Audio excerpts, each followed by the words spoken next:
আসসালামু আলাইকুম। একটা গান নিয়ে আলোচনা করব। আসলে আমরা মনে করি যে গান আসলে গান না, একটা পরিবার। যেমন একটা গান আমরা শুনেছি, আপনারা সবাই প্রাচীন আমল থেকে গানটা শুনে আসতেছি। সে গানটা হলো ফান্দে পড়িয়া বোগা কান্দে। তো এই গানটা শোনার পরে আমরা কেউ হাসি, বগা ফান্দে পড়ে কাঁদতেছে, আমরা হাসি, আমরা আরাম পাই, আনন্দ পাই। বকটা যে কোনো পাখি যখন আমরা শিকার করি, পাখি ডানা উড়ে নাচে, থাবড়া থাবড়ি করে, আমরা খুব আনন্দ পাই, মনে করি যে না খুব খেলা চলে।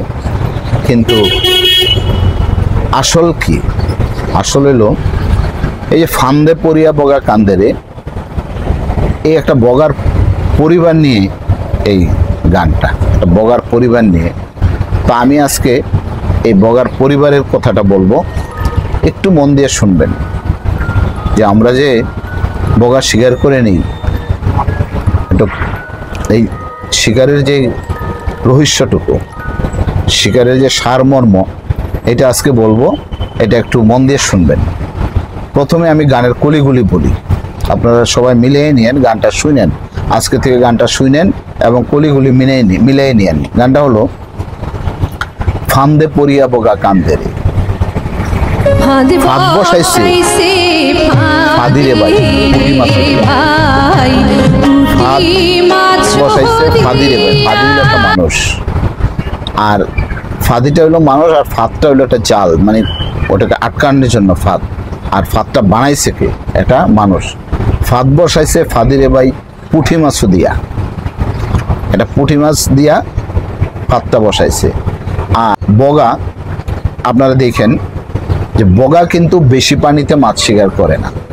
বগা হইলো যেই পানিটা শুকাইয়া যায়, খাল বিল হাওর, সেই হাওরের মধ্যে পানি যখন শুকাইয়া যায়, চিকচিকে কাদা মাটির সাথে মাছ লড়াচড়া করে। এই তখন বকটা কি করে, সুবিধা মতো সে ওই যে নড়াচড়া করে ওই মাছটাকে সে ধরে সে খায় এবং তার পরিবারের জন্য নিয়ে যায়। তো বলা হয়েছে ফাঁদ বসাইছে ফাঁদিরে ভাই পুঁটি মাছও দিয়া, মাছের লোভে বোকা বগা মাছের লোভে বোকা বগা পড়ছে উড়াল দিয়া। ফান্দে পড়িয়া বগা করে টানা টোনা হলো লোহার গুণা। মানে যখন বকটা ফান্দে পড়িয়া সে ছোটার জন্য টানাটোনা করে, তখন তার যে সুতার যেই জালটা মনে হয় যে একটা লোহার গুণার মতো ছিঁড়ে না, সে চেষ্টা করে ছিঁড়ে না। ফান্দে পড়িয়া বগা কান্দের। এটা ধল্লা নদীর পাড়ে গেছে এই মাছ শিকার করে পরিবারকে দেওয়া। উড়িয়া যায় চাকুয়ার পঙ্খী, বগিকে বলে ঠারে, ওরে তোমার বগা বন্দী হয়েছে ধল্লাই নদীর পাড়ে।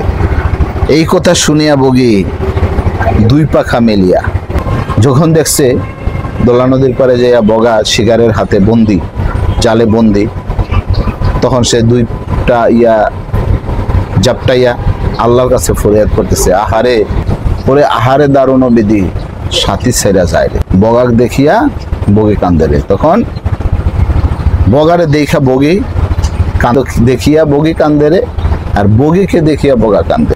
আহারে দারুণ বিধি সাথী ছেড়া যায়। এখন ঘটনা হয়েছে, ফাঁদ পাচ্ছে ফাঁদি,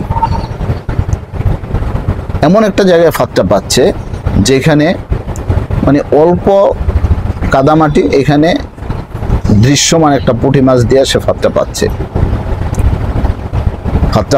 এখানে বগা এসে পড়ছে। আসল সারমর্মটা হইলো, আসল হিস্টোরিটা হইলো, এক গাছের আড়ালে এক বগা আর এক বগি, তার দুইটা ছানা বাচ্চা নিয়ে বসবাস করে। তো যখন বগির বাচ্চা হয়েছে, তখন তো বগি আর মাছ শিকারে খানার জন্য যাইতে পারে না, তখন তার দায়িত্ব পড়ে বগার উপরে। তো বগি বাচ্চা দেখশন করে, বগা রেখে গেছে বাসায় যে তোমরা থাকো, আমি খানা নিয়ে আসতেছি। সে বগা উড়ে গেছে ধল্লা নদীর পারে, যাইয়া দেখে যে একটা পুঁটি মাছ সরল, এই পুঁটি মাছটাকে দৃশ্যমান সরল একটা পুঁটি মাছ নড়তেছে। আসলে যে এটা ফাঁদ পাইতে রাখছিল তো বগা জানে না। ওরা তো আর জানে না যে আমাদের ফাঁদ, ওরা তো আর আমাদের জন্য ফাঁদ পাতবে না, ওরা কিন্তু ফাঁদ পাতে না আমাদের জন্য, আমরা ফাঁদ পাতি তাদের জন্য। তো ফাঁদ পাইতে রাখছে, সে দৃশ্যমান নড়াচড়া করতেছে সহজ, সে খাপ করে যাইয়া ওই মাছটাকে ধরছে। মাছটাকে ধরার পরে সে জালে আটকাই গেছে। জালে আটকায় যখন সে টানাটোনা করতেছে ছোটার জন্য, তখন এই জালটা মনে হইতেছে এই বগাটার কাছে যেন একটা লোহার একটা বুনন তার, তার কাছে তার কলিজা ছিঁড়া যাচ্ছে, যে এটা একটা অনেক টানাটোনা করতেছে, টুকরাটুকরি করতেছে, মনে হচ্ছে এটা একটা তার, বুননটা মনে হয় যে একটা তার, ছিঁড়তে পারতেছে না। এইখানে চাকুয়ার পাখি একটা পক্ষী ছিল, এই দৃশ্য দেখা সে উড়াল দিয়ে যাইয়া ওই বগিকে বলছে যে বগি, তোমার বগা ধরা পড়ছে ধল্লা নদীর পারে। এই কথা শুনিয়া বগি করে হায়রে হায়, এই কথা শুনিয়া বগি করে হায়রে হায়, দুইটা পাখা মিল্লা তখন আল্লাহর কাছে ফরিয়াদ করছে, আল্লাহ আহারে দারুণ বিধি সাথী ছেড়া যায় রে। তখন সে কি করছে, পাগলের মতন আইসা এই গাছ থেকে ওই গাছে, এই গাছ থেকে ওই গাছে। দেখেন আমরা যখন কোনো পাখি মানে খুব উড়াউড়ি করে, নিশ্চয়ই তার কোনো একটা ঘটনার জন্য সে উড়াউড়ি করে, তো সে উড়াউড়ি করতেছে, এই গাছ থেকে ওইখানে যায়, ওখানে যায়, তার বককে দেখার জন্য। বককে দেখছে, দেখা বগি কানতেছে, আর বগিকে দেখা বগা কানতেছে, আহারে দারুণ বিধি সাথী ছেড়া যায় রে। বগির তো কিছু করার নাই, কিছু করতে পারবে না, তাকে নিয়ে যাচ্ছে। যখন তাকে নিয়ে যাচ্ছে, সে যাইতে যাইতে যাইতে যাইতে ওর পিছনে পিছনে যায়, জবে করে খাইয়ে ফেলবে, তাকে পিছনে পিছনে যায়, কিন্তু একটা জব করে খাই ফেলবে, একটা পরিবার নষ্ট। তো যায়, সে যাইয়া তো আর পায় না, সে তো আর পায় না, তখন সে ফিরে আসে। তো এইটাই সে গানটা। এই যে দেখেন আমরা কি মনের সুখে, এই যে সে এই বকটা ধরছে, এই ঠকর দিলি মারবানে গেলাম।